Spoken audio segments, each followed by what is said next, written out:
Distribuição Europa Filmes do Brasil. Versão brasileira Lipsync, São Paulo. História das religiões. Confucionismo e Taoísmo.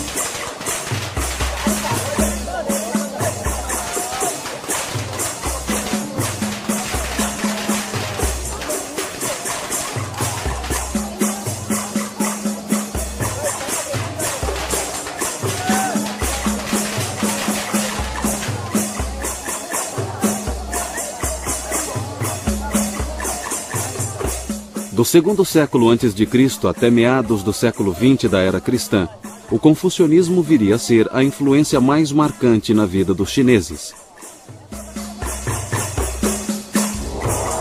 Para um observador distraído, tanto a filosofia quanto a religião chinesas parecem ser totalmente alheias à filosofia e à religião ocidentais. Por exemplo, cada uma das três principais religiões ocidentais, o cristianismo, o judaísmo e o islamismo, professam a fé em Deus como o fundamento de seu credo. Já a religião chinesa é mais voltada para a conduta humana. Alguns estudiosos se perguntam se os chineses são, ou se foram algum dia, religiosos. Também se questionam se os antigos chineses tinham deuses, mitos e heróis, a exemplo da maioria dos povos antigos, como os gregos, os japoneses, os hindus da Índia e outros. Mas se nos aprofundarmos e examinarmos de perto sua religião e filosofia, descobriremos que, em certos aspectos, elas não diferem tanto assim da cultura ocidental. Por exemplo, tanto a tradição chinesa quanto a ocidental enfatizam o valor da razão, o papel da moral nas relações sociais e a crença em que a alma do indivíduo está ligada ao transcendente. Para começar, devemos retroceder mais de 2 milênios, quando houve um intenso despertar em todo o mundo. Esse período de quase 6 séculos, de 800 a.C. a 200 a.C., produziu os filósofos clássicos gregos e indianos, os profetas hebreus e o grande mestre chinês Confúcio. Recentes estudos confucionistas têm se tornado uma busca pelo Confúcio histórico, uma descrição dele como pessoa real e não aquela imagem de adoração popular. O personagem histórico que conhecemos por Confúcio foi, na verdade, um homem de nome Kung Shu, que viveu no período de 551 a 479 a.C., e que durante 2 milênios foi conhecido só em algumas partes do que hoje chamamos China. O nome ocidental Confúcio foi de fato criado por missionários católicos que visitaram a China no fim do século XVI. O jovem, que veio a ser conhecido como Kung Fuzi, ou Mestre Kung, e depois Confúcio no Ocidente, cresceu no antigo estado de Lu, no nordeste da China. Os pais de Kung morreram quando ele ainda era criança. Em certa época de sua vida, ele passou 10 anos viajando e visitou muitos outros estados feudais na busca sem êxito de um soberano que seguisse seus conselhos. Aos 50 anos, Kung Fuzi tornou-se um tipo de comissário da polícia em seu estado natal. Foi o mais alto cargo público que ele ocupou e no qual permaneceu por apenas 1 ano. Na velhice, Kung se dedicou mais a ensinar seus discípulos, embora também se ocupasse de música, poesia e conversasse eventualmente com governantes e ministros. Kung sempre se considerou um estudante, embora também se considerasse um professor. Ele afirmava que a ninguém devia ser negada educação, fosse por origens humildes ou parcos recursos financeiros. Embora Kung se visse mais como transmissor que como criador, ele tinha muita certeza de ter uma missão. De fato, a influência de Kung mudou a sociedade chinesa. Por exemplo, antes de Kung, a palavra Shu, ou cavalheiro, se aplicava apenas a homens de alta linhagem como oficiais militares ou nobres. Depois de Kung, Shu passou a ser aplicada a eruditos, que então ascenderam ao topo da pirâmide social. Soldados passaram a ser menosprezados. O cavalheiro era chamado de Shunzu, literalmente filho de príncipe. Mas os ensinamentos de Kung mudaram essa conotação de forma que cavalheiro passou a ser alguém de elevado caráter moral. Assim, Kung e outros filósofos humanistas foram precursores de uma nova era de sabedoria ética. Para entender sua originalidade, temos que entender como eram as coisas antes dele. Pesquisas arqueológicas demonstram claramente que os povos da antiga China praticavam sacrifício, adivinhação e rituais primitivos. Há 4.000 anos, nos primórdios da história chinesa, essas práticas eram comuns, e elas se qualificam a ser consideradas religiosas. Os estudiosos discutem se o confucionismo é uma doutrina filosófica, um ensinamento religioso ou ambos. A palavra religião é normalmente associada a religiões institucionais, que geralmente incluem um sacerdócio, um credo e um ritual. Mas o confucionismo não é associado a nenhum sacerdócio, não ensina que um deus ou deuses devam ser venerados e não contempla a possibilidade de vida após a morte. A rigor, o confucionismo não é nem mesmo associado a quaisquer proposições dogmáticas ou credos, mas envolve um sistema de rituais que tem algum significado religioso. É por isso que o confucionismo também pode ser chamado, em termos gerais, de religião. É uma filosofia moral, como são todas as religiões. É um sistema que explica o funcionamento do universo e como o poder e a casualidade são vivenciados pelos seres humanos. No confucionismo, a percepção de poder é algo que se realiza mais internamente e não que se realiza externamente em algumas forças poderosas que precisam ser controladas, precisam ser rogadas, precisam ser uma fonte de felicidade ou de cura. Muitos dos sentimentos que as pessoas têm, como temor e respeito, se satisfazem, na maioria das religiões, através da relação com a divindade. No confucionismo, essas experiências emocionais se realizam nas relações humanas. A principal obra sobre Confúcio, intitulada Os Analectos, oferece uma análise mais profunda da própria autoconsciência de Kung. Demonstra seu apreço por rituais e pela virtude e sobriedade decorrentes deles. A personalidade de Kung tinha claramente uma faceta religiosa, com um profundo respeito pela vontade divina. Os Analectos são um registro das conversas de Kung com discípulos e também a melhor fonte para aprender seus ensinamentos. Mas o confucionismo, como escola filosófica, considera como seus textos especiais uma coleção de livros que inclui desde entretenimento até jornalismo. Esses livros são conhecidos como os clássicos. Na época de Kung, havia 6 clássicos.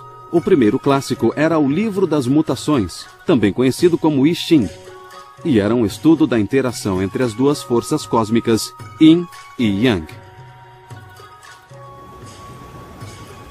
Essas duas forças não representam meramente opostos. São também parceiras em processos criativos. Elas são vistas em manifestações como passividade e atividade, influências femininas e masculinas, luz e escuridão, e tantas outras. As mudanças são vistas como a interação entre Yin e Yang, princípios opostos que moldam o destino de todas as criaturas e todas as coisas. Hoje, o Livro das Mutações é conhecido no Ocidente como um manual de divinação, e Yin e Yang tornaram-se os símbolos da religião chinesa. O segundo clássico era o Livro da História. Este era uma compilação de documentos históricos que incluía discursos de antigos reis e ministros. O Livro dos Poemas era uma compilação de poesias que incluía canções folclóricas e hinos rituais de maior formalidade. O Clássico dos Ritos incluía uma compilação de rituais chamado Livro de Etiqueta, com as bases da antiga ética do Estado e instruções para organizar a burocracia. O quinto clássico eram os Anéis da Primavera e Outono, uma crônica de Lu, estado natal de Kung. Um sexto clássico, o livro da música, não existe mais. Grande parte dos ensinamentos de Confúcio são princípios morais.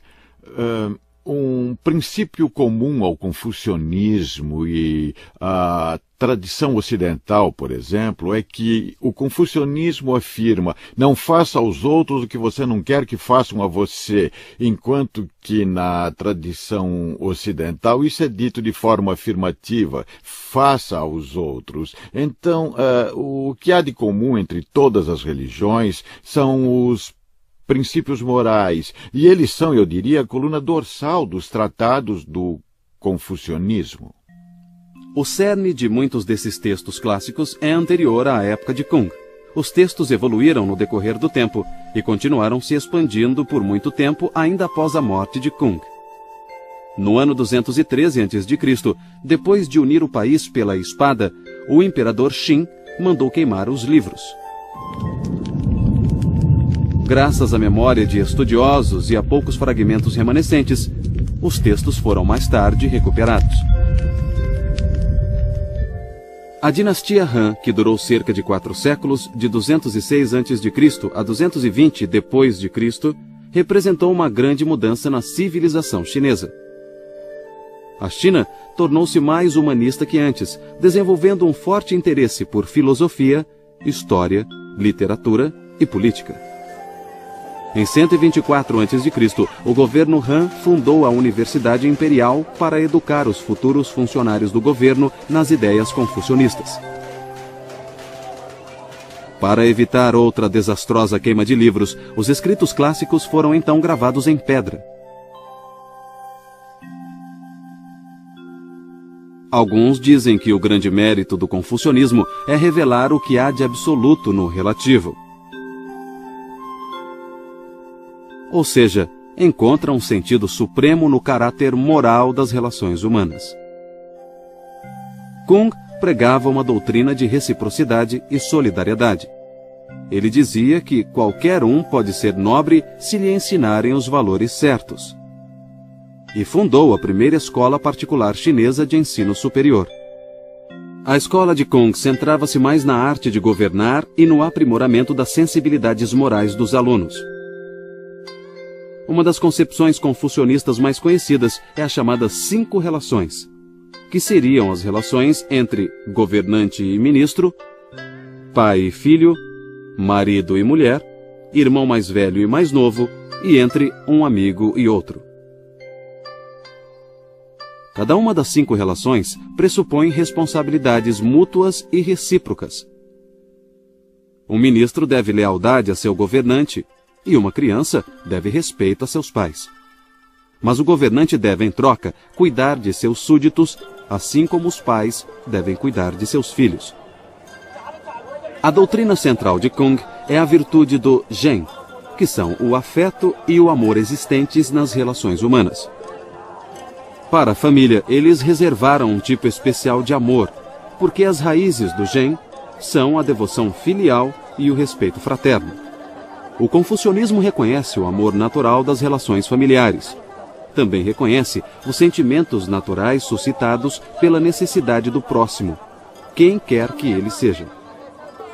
Para o seguidor de Confúcio, o amor dos pais pelos filhos também se estende aos filhos de outras pessoas.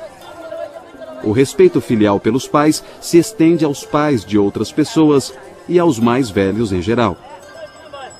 As relações familiares servem de modelo para o comportamento social, no afã de alcançar o amor universal. As pessoas devem respeitar os idosos, tanto os de sua família quanto os das famílias dos outros. Devemos ser bondosos não só para com as nossas crianças e adolescentes, mas para com as de outras famílias também. Esses preceitos são a fonte de união e solidariedade na cultura chinesa. Mas o confucionismo é mais do que um manual de bom comportamento. Também estabelece certos rituais, inclusive rituais religiosos. O confucionismo foi até mesmo chamado de religião ritual ou Li Jiao. O culto ancestral dos chineses era cercado de rituais como a veneração ao céu, o Senhor Supremo. Kung Futsu Pregava que era extremamente importante termos correta disposição interior ao nos engajarmos num ritual social ou religioso. Senão, as boas maneiras iriam se tornar mero formalismo ou hipocrisia. O confucionismo requer moralidade racional e um tipo de virtude que produz relações harmônicas e responsáveis com outros seres humanos. Na tradição confucionista, as maiores virtudes são a harmonia alcançada pelo relacionamento harmônico com os outros, o menosprezar de confrontos e conflitos e a prática de modos de vida que conduzam à harmonia entre os seres humanos. Enfim, a harmonia é uma das principais virtudes. Outra virtude importante é a benevolência. Kuhn negava ser um revolucionário. Ele até mesmo atribuía as próprias ideias aos antigos. Ele causou pouco impacto enquanto viveu. E morreu na obscuridade com cerca de 72 anos, em 479 a.C.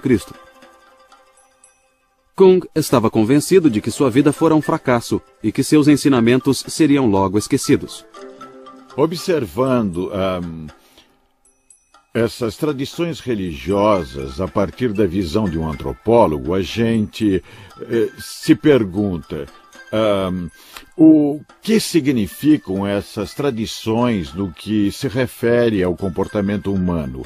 Hoje, os chineses não são conscientes ou mesmo oficialmente confucionistas. No entanto, grande parte dos seus sentimentos e desejos, assim como o seu senso de dever, é governada por seu passado. Então, muitos permanecem dentro da tradição confucionista, independentemente de acreditar nela ou não. Mas o confucionismo ainda é relevante? Se entendemos o confucionismo como uma ideologia passadista voltada para o estudo estéril de textos, com uma rígida hierarquia social, em que pais sempre reprimem filhos, homens comandam as mulheres e o passado impera sobre o futuro, então o confucionismo perde relevância no mundo moderno.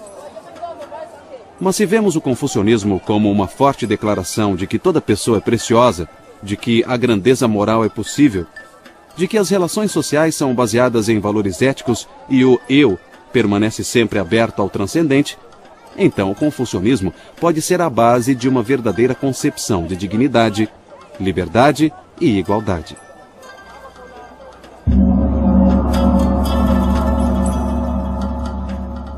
Se quisermos entender os chineses e outras culturas do Extremo Oriente, então precisamos entender o confucionismo e o taoísmo.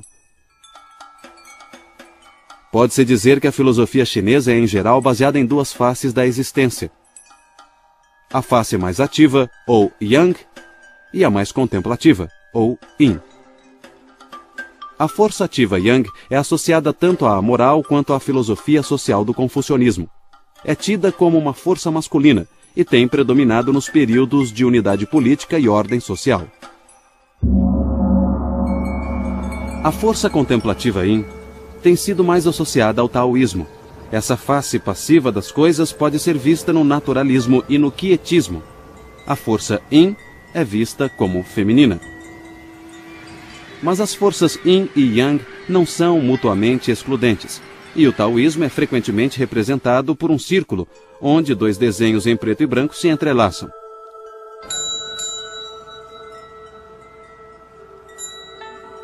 O taoísmo é ao mesmo tempo uma filosofia e uma religião, e às vezes essas duas formas de taoísmo são muito diferentes. O problema é intensificado pelo fato de que todas as escolas de filosofia e religião chinesas usam a palavra Tao, que significa o caminho.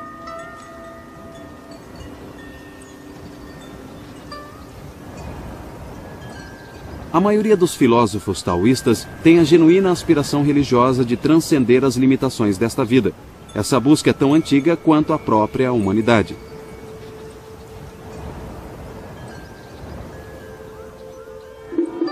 Os filósofos taoístas também se isolaram do mundo, mas não tanto para escapar ao que há de ruim na vida terrena. Eles se afastaram em protesto contra a opressão exercida pelas instituições políticas e sociais do homem. Houve ocasiões em que alquimistas taoístas ganharam favores políticos. Em outros casos, mestres taoístas enfrentaram batalhas políticas tanto contra confucionistas quanto budistas. Mas a maioria tem preferido se manter anônima e reclusa e tem mantido sua crença envolta em mistério. Durante boa parte de sua história, o taoísmo tem sido praticado sob um manto de segredo.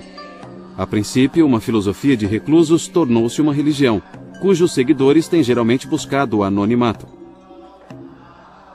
Muitos ensinamentos taoístas são formulados através de enigmas, e os seguidores desse círculo esotérico geralmente só revelam seus segredos aos iniciados. Esse manto de segredo só foi retirado recentemente.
A filosofia taoísta clássica está contida em dois textos principais. Um é o Lao Tse, e tem o mesmo nome do seu autor, e o outro é o Chuang Tzu, também homônimo de seu autor. A concepção do Tao parece ser uma tentativa filosófica de estruturar uma antiga crença religiosa chinesa. Nos clássicos confucionistas, a divindade suprema era chamada Senhor nas alturas. Ao Deus Céu, às vezes, era dado o papel de progenitor ou criador. Mas no Chuang Tzu e no Lao Tse, o Tao é predominante. Aqui, o Tao não é visto como uma deidade personificada, mas como um modelo para o comportamento humano, o caminho natural, o caminho humano. Segundo Lao Tse, o Tao já existia antes do universo. É o ancestral imutável de todas as coisas, a fonte da qual tudo veio a ser. Os praticantes do taoísmo acreditam descobrir esse primeiro princípio inominável seguindo 3 métodos: contemplando o universo, cultivando a disposição correta para a meditação e adotando a perspectiva correta em relação à vida. No taoísmo, essa visão correta é expressa pelo termo Wu Wei, que significa literalmente inação.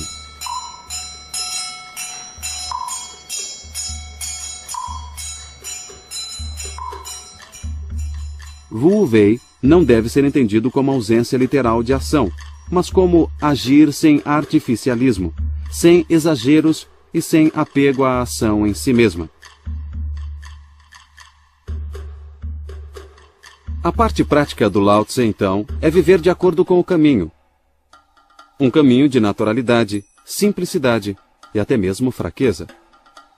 Entretanto, a doutrina da inação ensina a sobrevivência. Nos ensina a manter a própria integridade em tempos de desordem. Esta talvez seja a lição prática mais importante da filosofia taoísta, e foi de grande importância na evolução da religião taoísta. O Lao Tse sugere certo grau de ascetismo, que é de se afastar do mundo, de seus prazeres e mesmo de seus valores mais prezados. Os que buscam o conhecimento do Tao devem purificar sentidos e paixões, que distorcem nossa verdadeira percepção da realidade. A civilização, então, seria um afastamento do Tao. A filosofia taoísta instrui seus discípulos a buscarem harmonia apenas e tão somente com a natureza. Isso é bem diferente de buscar as virtudes confucionistas de humanidade e retidão. Quando temos conflitos, quando agimos contra alguma coisa, ocorre o que chamamos de desarmonia. Por exemplo, considere um curso de água fluindo da montanha em direção ao mar. Se você colocar nele uma folha, a folha seguirá o fluxo, não haverá conflito. Isso é harmonia.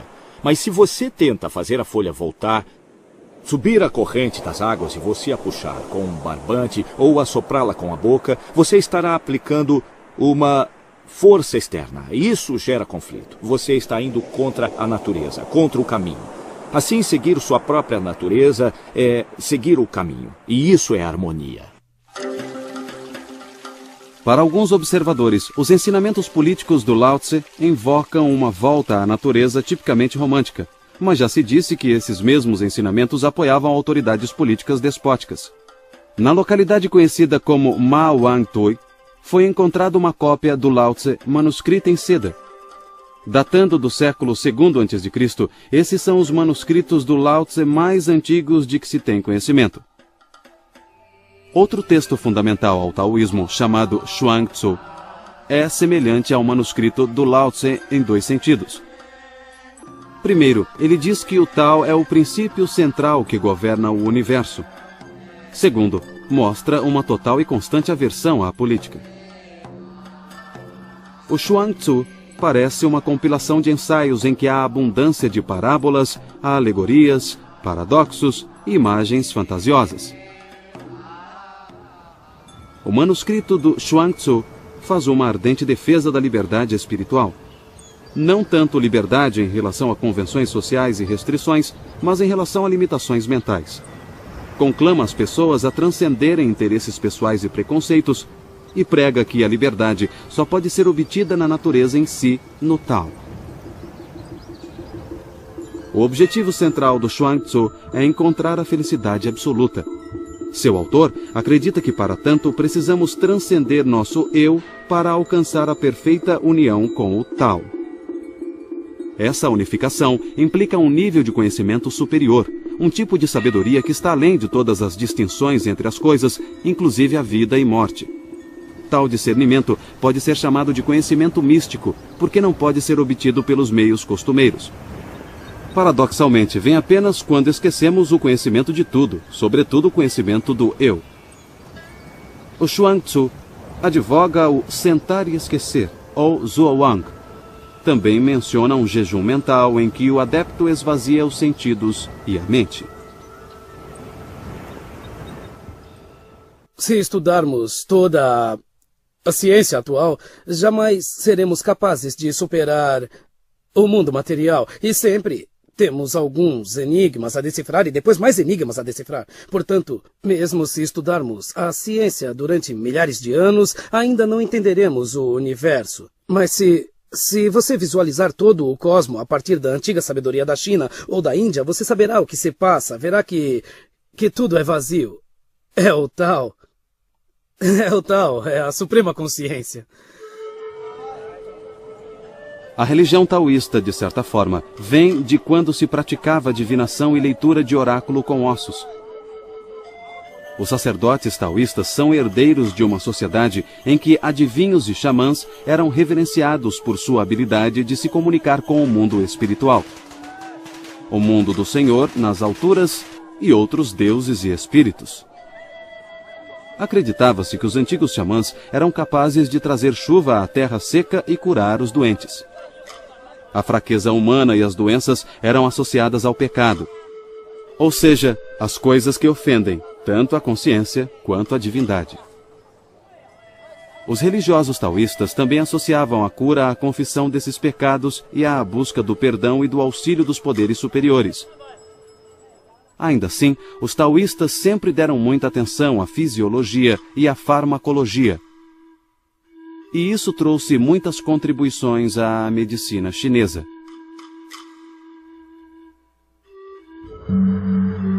Os taoístas acreditam que devemos nos valer dos poderes sobrenaturais para nos ajudar e proteger nesta vida. Naturalmente, tudo isso levanta a questão da imortalidade. Ao longo da história, certas pessoas buscaram a imortalidade terrena na forma humana, mas a experiência universal da morte sugere que tal busca é ingênua. A longevidade real é sua mente continuar viva após a sua morte física. Acho que essa é a melhor forma de explicar a vida após a morte. Se você realiza alguma prática espiritual com diligência e regularidade, então sua mente ainda pode permanecer viva depois que seu corpo físico morrer. Bem como todos dizem, a morte é o fim de uma coisa, mas é o começo de outra. A morte ocorre para o nosso corpo quando morremos, e nada funciona. Isso é o começo do mundo, o começo da nossa desintegração. Nosso corpo se transforma em outra coisa. Vamos pensar no que acontece com nossa mente. Toda noite nós dormimos. Para onde nossa mente vai? Nunca pensamos nisso, nem nos preocupamos com isso. Mas automaticamente, no dia seguinte, acordamos pela manhã. Então, ao morrermos, como sabemos que não fomos para outro lugar? Só não voltamos para contar. Isso não é o fim. É o fim do nosso corpo. Mas não é o fim no conceito de eternidade. À medida que evoluiu, o taoísmo religioso se firmou como uma religião redentora. Embora ensine aos fiéis como viver vidas saudáveis, também procura guiá-los através desta vida transitória para uma eternidade feliz. Essa visão é muito diferente do confucionismo, cuja intenção é aperfeiçoar as condições morais nesta vida. Os taoístas hoje falam de imortais sagrados que ascenderam às regiões celestiais. Eles falavam de imortais terrenos que habitavam as florestas e montanhas sagradas e acreditavam que alguns seres humanos pareciam morrer, mas na verdade deixavam o corpo e ascendiam somente em espírito. Como os taoístas acreditam que homens e mulheres podem se tornar imortais, eles conduziam experimentos alquímicos, descritos como uma tentativa de roubar o segredo do céu e da terra. Em outras palavras, os taoístas acreditavam que a alquimia podia extrair da natureza o mistério da vida. Embora tenham fracassado em encontrar o elixir da imortalidade, suas experiências levaram a descobertas científicas na química, medicina e farmacologia. Tais descobertas só chegariam à Europa muitos séculos depois. Essa erva é de uso muito comum na China como tonificante do fígado e do rim. Também é uma antiga erva taoísta chinesa de longevidade e é muito popular entre os chineses. Também na cozinha. Ela é chamada de gokizi.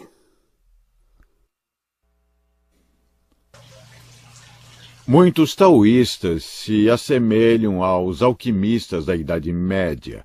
Eles acreditavam que pela manipulação de substâncias era possível aumentar a saúde do homem a ponto de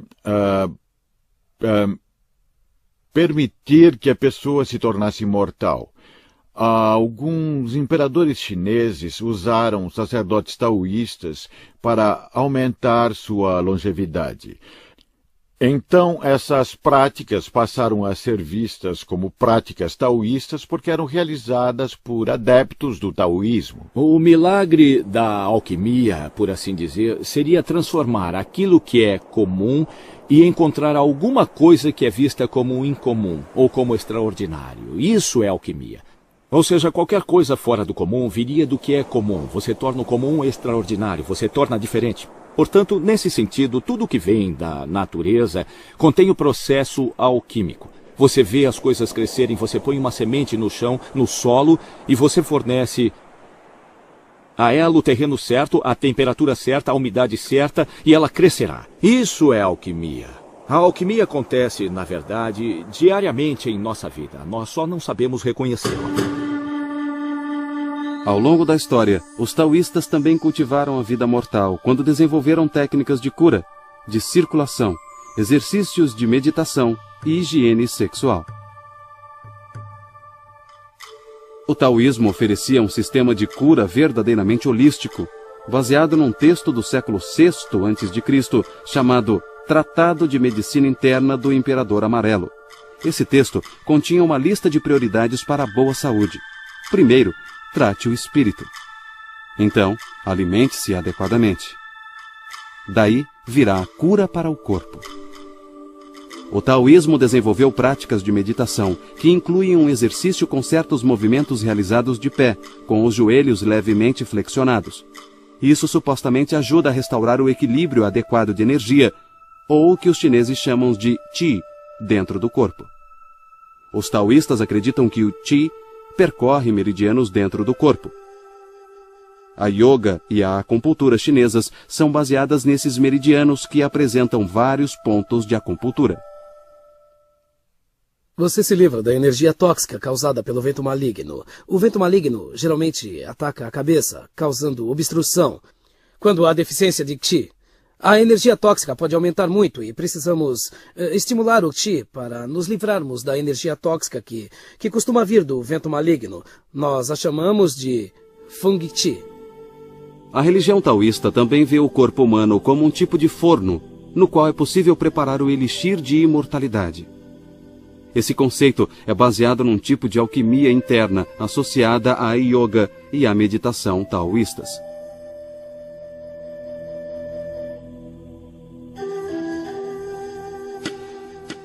Segundo a teoria que fundamenta esses métodos, o corpo humano é dividido em 3 áreas chamadas campos sinabrinos: cabeça, tórax e abdômen.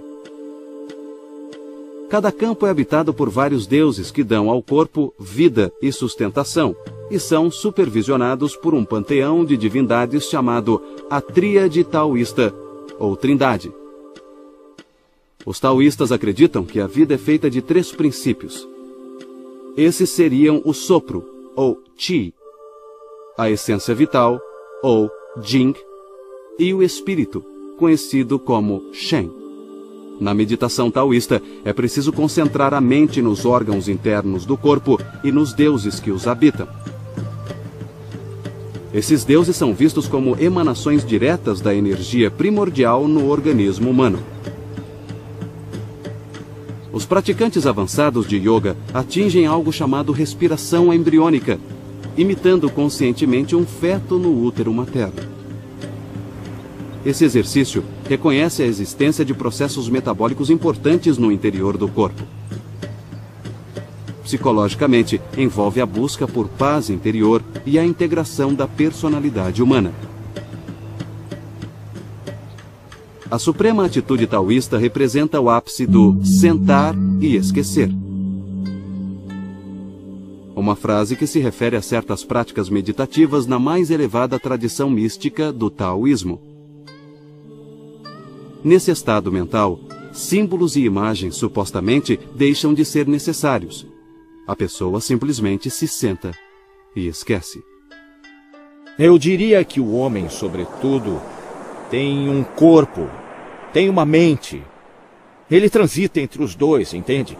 Se seu corpo é saudável, relativamente saudável, se sua mente está em paz, então ele pode resolver todos os problemas. E como é que se faz isso? Eu simplesmente diria, Pare com tudo, não faça nada.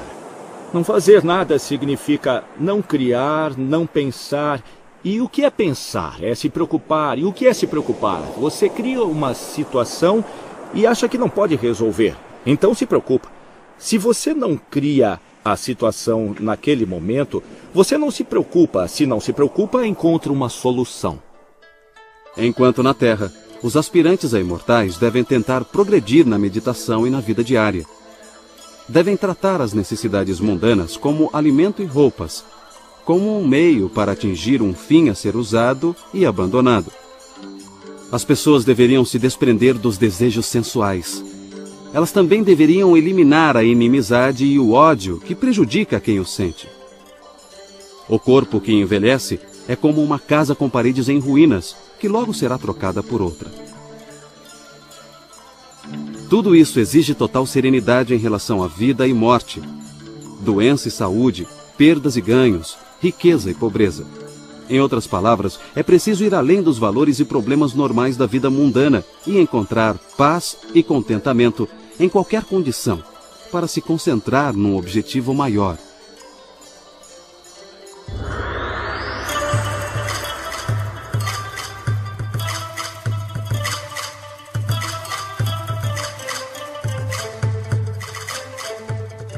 Alguns estudiosos dizem que a filosofia e a religião taoístas exaltam as características femininas mais do que o confucionismo. Uma análise do Lao Tse dá razão a essa tese. Refere-se ao Tao como a mãe de todas as coisas. E parece favorecer as imagens suaves, femininas na essência, como a água, os vales e o vazio. Implicitamente, o Lao Tse reconhece o Tao como a mãe do mundo. Para os confucionistas, o Tao se refere ao princípio fundamental da filosofia moral. Mas quando discutimos o significado do Tao nos escritos de Lao Tse e de Chuang Tzu, nós nos referimos ao Tao universal, o caminho que a tudo inclui. Embora essa ainda seja uma conotação essencialmente filosófica da palavra Tao, ela também tem uma dimensão religiosa. O taoísmo filosófico foi uma dentre muitas fontes que convergiram para criar o taoísmo religioso. Outra fonte foi a escola Yin e Yang, que buscava compreender a ordem natural em termos de duas forças complementares, ainda que antitéticas ou opostas. Uma terceira fonte foi a escola dos 5 elementos ou agentes, que afirmava que 5 substâncias físicas, metal, madeira, água, fogo e terra, representariam forças cósmicas. Tanto a escola Yin e Yang quanto a escola dos 5 elementos ajudaram os chineses em seus esforços iniciais para entender o universo. Essas ideias penetraram as filosofias taoísta e confucionista, mas se tornaram ainda mais marcantes na religião taoísta. Os sacerdotes taoístas obtêm licença para realizar os rituais de cada tradição específica. Eles também realizam muitos outros rituais em festivais durante todo o ano. Os rituais mais conhecidos são aqueles voltados ao Ano Novo Lunar, celebrados com dragões dançarinos e fogos para afugentar demônios.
A religião taoísta evoluiu de maneiras diferentes em diferentes regiões geográficas, mas sua mensagem central permaneceu forte e constante durante milhares de anos. É uma tradição que satisfaz e é sensível à necessidade humana de se relacionar com a natureza e com o universo dos espíritos. Une a crença em uma divindade suprema com a crença em muitos espíritos intermediários aos quais se tem acesso por meio de preces. Esses espíritos também se interessam pelo bem-estar mortal e imortal de seus devotos. O taoísmo oferece a seus adeptos a possibilidade de se comunicar com os deuses. Eles podem até mesmo se tornar deuses, seja durante um breve êxtase neste mundo, seja no além. O taoísmo defende a experiência mística e encoraja uma vida de retidão moral. Oferece consolo no sofrimento e esperança de realização ao considerar e tentar melhorar as condições deste mundo. Por tudo isso, o taoísmo continua a satisfazer gerações de seguidores. E tem tudo para continuar assim por muitas gerações que estão por vir.